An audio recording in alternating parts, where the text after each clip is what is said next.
Now, in my comments, in other people's comments, and freaking captions, has been saying Islam Makhachev is going to whoop Alexander Volkanovski, basically. Who's going to have more of an output? More or less kind of have the better pace? Who's going to be the one to set the pace and going to be able to match that pace for all 5 rounds? And in my opinion, Alexander Volkanovski is going to shock the world. What is going on, ladies and gentlemen? Welcome back to the Kevin Hoop Show. UFC 284 is just around the corner. Got like 2 or 3 days left. Islam Makhachev, Alexander Volkanovski. They're going head to head, and it's going to be a banger.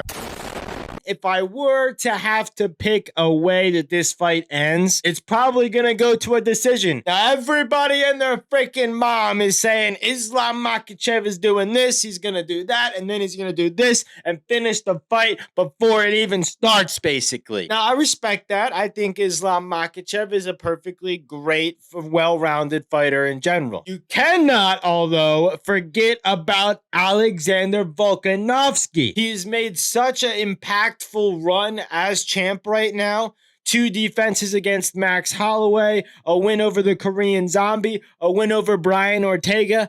The list goes on and on, folks. He has fought a lot of people that have been up in weight class in his division. You don't see that a lot. Usually whenever someone's fighting one guy, they're usually around the same height, same body weight, same body type. Alexander Volkanovski, he has been used to going up against these big guys. He talked about it in the UFC countdown. It's fucking insane. The dude is literally plowing through 3 guys that are twice his fucking size. And now people are saying he's going to be freaking counted out before the fight even starts against the guy that's around his size. Like, this is a more well-rounded fight for Alexander Volkanovski compared to any other fight like Max Holloway or Brian Ortega, who has a clear height advantage on him. This is going to be a lot closer than people are thinking. Now, I could be wrong. Islam Makhachev could come out the first freaking round, take him down, and submit him like Gilbert Burns did in Brazil. That's perfectly possible. I'm not saying it's not impossible. But, again,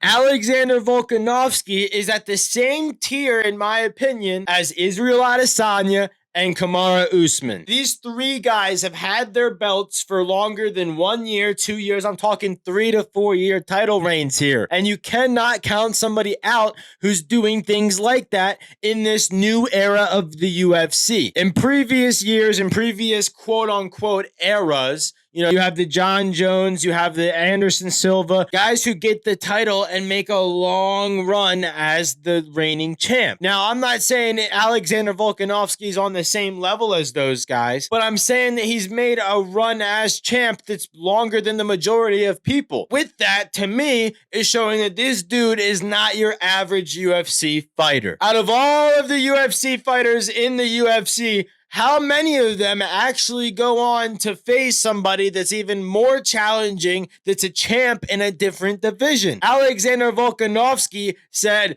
fuck all that shit, I'm doing it. Now, he said it wasn't really planned when Islam beat Charles Oliveira, but if you ask me, it looked at least a little bit planned. Like, what are the chances Volk is at the arena, in the stands, close enough to the octagon? I mean, obviously all UFC fighters are going to be somewhat close to the octagon with front row seats. Now, obviously they needed Islam Makhachev to win that in order to actually go out and do that. But maybe they had Charles Oliveira in the back seat too, with who could have been in this fight. You know, let's say it was, no matter what, no matter who wins Islam versus Charles, Alexander Volkanovski is going to face the 155-pound champ. No ifs, ands, or buts. Now, if that's the case, hats off to Alexander Volkanovski. He was going to fight no matter what, no matter who it was.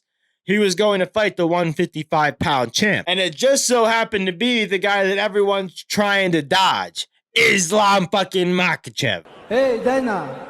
I want a money fight. Give me my wager. Woo! I don't know how many of you guys have seen the videos of Islam Makhachev's training. The whole entire concept of going up to the mountains and being kind of isolated, I think, is an absolutely great plan. Not only can he get his mind right, but, you know, he's going in a higher elevation where he's going to be, you know, getting out of breath a lot easier. That's just what higher elevations do. There's less oxygen to breathe at those higher elevations. So I do think that Islam Makhachev is going to have outstanding cardio for this fight. On the other side of it, Alexander Volkanovski took a little different route to getting his cardio ready. In doing that, he went to Thailand, where the humidity in Thailand is actually pretty bad. And bad in the sense that it gets super hot, the moisture is super high, and it can be very hard to breathe, or at least get out of breath very fast in those high temperatures with high humidity. You know, the moisture type of heat can really affect you a lot more than you would think. And I think that in doing that, Alexander Volkanovski improves his cardio a lot by doing that. Honestly, when it comes to both of their cardios, I think they're both going to be able to go 5 rounds. But my whole thing is, who's going to have more of an output? More or less kind of have the better pace? Who's going to be the one to set the pace and going to be able to match that pace for all 5 rounds? It's probably one of the hardest things to do as a UFC champ, to kind of keep a good pace. And I think, you know, if you're like Michael Chandler and you go out all freaking the whole gas tank in the first round, you're not going to have anything left in the 3rd, 4th, or 5th round. Now, in doing that, I do think that, you know, maybe somebody catches somebody in the first round. I think that's not very likely, but there's always the chance. You can never count anything out in this fucking sport, ladies and gentlemen. Now, in my comments, in other people's comments, and freaking captions, has been saying Islam Makhachev is going to whoop Alexander Volkanovski, basically. Now, I understand why, but I also don't understand how people are underestimating Alexander Volkanovski the way that they are. I even counted this dude out when he was going up against Brian Ortega. I was questioning it. Even when he went up against Max Holloway. I was a big Max Holloway fan. Didn't really know much about this Alexander Volkanovski fool.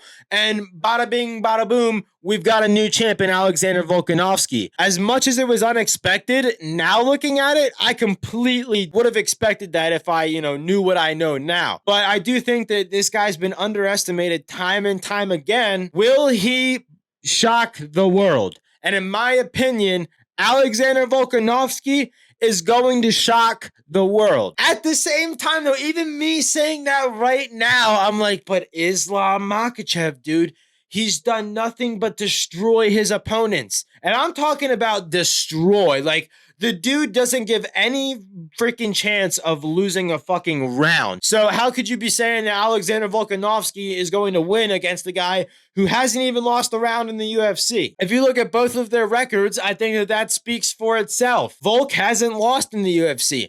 To me, that's pretty fucking impressive. Now, one thing that I think is a little coincidental is this whole entire being in Australia and the past event being in Brazil. Obviously, the UFC is going to want to get as much Australian fighters and as much Brazilian fighters on these cards, just because the more of them you have, the more of a fan base you can reach. My whole thing is 8 out of the 15 fights, and I mentioned this on my podcast or on the long episode on Monday, 8 out of the 15 Brazilian fighters ended up winning on that Brazilian card. Glover Teixeira was not one of those fighters. If you're just looking at patterns, yes, Alexander Volkanovski could easily lose the same way Glover Teixeira did. And, honestly, I could see it happening. Just having a little bit too much confidence or getting too much of an adrenaline rush and panicking could be a bad thing to happen. And that's where you'll have a guy like Islam Makhachev, who, he didn't fight in his home country, but he did fight in Abu Dhabi, which is, somewhat of a larger fan base than the US would be for Islam Makhachev. So I do think that he did deal with those nerves and the pressure of that pretty well. The last thing I want to mention about Islam Makhachev and his camp is the fact that Khabib Nurmagomedov is not there. Islam Makhachev not having Khabib in his corner might be a pretty big thing in the octagon. I think that Khabib is a very good person to have in your corner in general, just to kind of make sure that you're focused on the right things and focused in general on the fight and at what plan that you actually have to focus on against the opponent that you're facing. The dude is known as one of the GOATs in the entire UFC and definitely the GOAT in the 155-pound division. The dude is talked about not having lost a round. I think he was clocked once in a very big early fight in his career. And you learn from those things. And I think that having that kind of experience in your corner can only help you.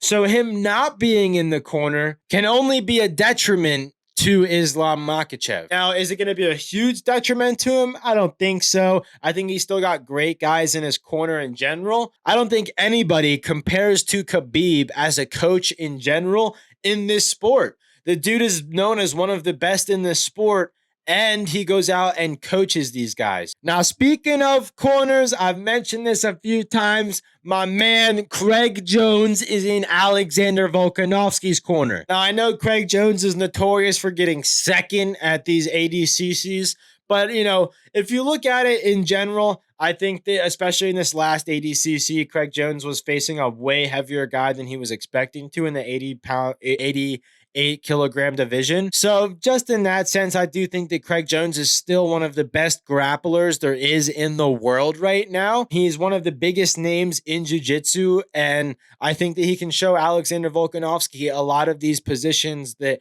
he can get caught in, or that, you know, he can maybe try out for the first time against Islam Makhachev, who may have not seen some of these jiu-jitsu moves that Craig Jones has in his back pocket. You know, to me, in my opinion, the only things that Craig Jones being in Alexander Volkanovski can do for Alexander Volkanovski is help him tremendously on the ground. Not to mention all the other great A1 wrestlers that he has in his corner. I think Alexander Volkanovski is going to have a lot of grappling training leading up to this fight. But at the end of the day, it's going to come down to UFC 284 this Saturday night. It doesn't matter what we say here. It doesn't matter what happens leading up to this fight, unless one of these guys backs out or obviously something happens with the weight. We're going to be going live on this channel itself. We're going to be doing a UFC 284 watch party. We're going at it again. We're going to be betting on these fights. We're going to be drinking some whiskey, maybe some Bud Light seltzers. Who knows? And if, hey, you got some shit on seltzers,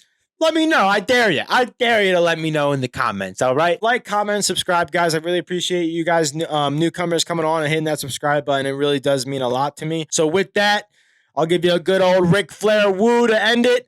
Woo! And have a great fucking day.